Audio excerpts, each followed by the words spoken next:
Stacey Huser and Colonel Huser, you just arrived. Do you come into a base like this with certain goals in mind, or how do you approach that? I don't. I like to take my first few months and get to know the people and get to know what their experience is on the base and what concerns they have.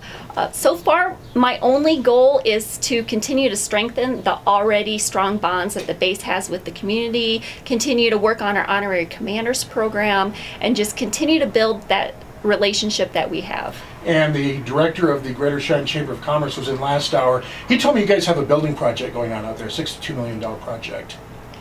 Yes, we do. Yes, there's a few projects that are going on the base, and one of them is the eventual building of a new weapons storage facility. And that's a big deal, isn't it? It is a very significant deal. It's been in the works for years, so we're excited to get that kicked off. And although I've never seen any numbers on it, I know that the economic impact from the base on the city of Cheyenne is enormous. That's true. We focus on hiring a lot of small business, local businesses to do military construction projects like that, so it will have a significant economic impact on the community. How many service members do you folks have out there? Do you know off the top of your head? We have about 4,000. And in a city of 60,000, that's 4,000 people coming in and out of the community earning paychecks. That's a lot of money around here. Yes, it is. I'm 9 years old. And you just came to us when here in Cheyenne? I just moved to Cheyenne in June.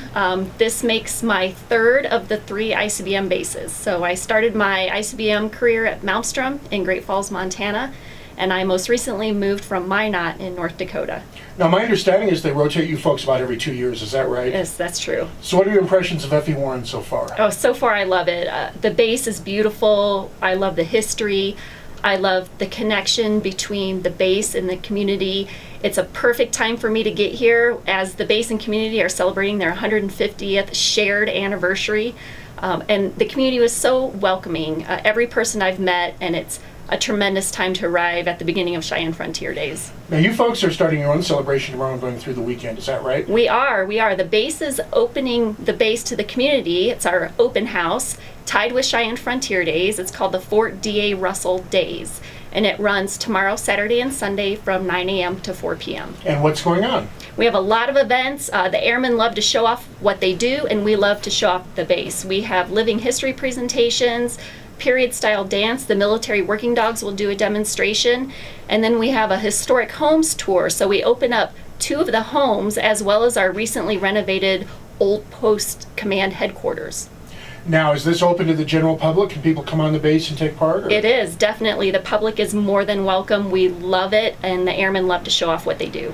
Now, not everybody's familiar with the fact that F.E. Warren Air Force Base started out as Fort D.A. Russell. Tell us a little bit about the history. That's true. The base it began as an Army post, and it was called Fort D.A. Russell with the purpose of protecting the railroad and the railroad workers. And then it became Fort Warren in 1930, following the death of Francis E. Warren, the Wyoming senator. And originally it was an Army base, obviously. That's correct. When did it actually start, if you know? It started 1867, 150 years ago. The same time as the town of Cheyenne did. Exactly right. If you know, who was D.A.?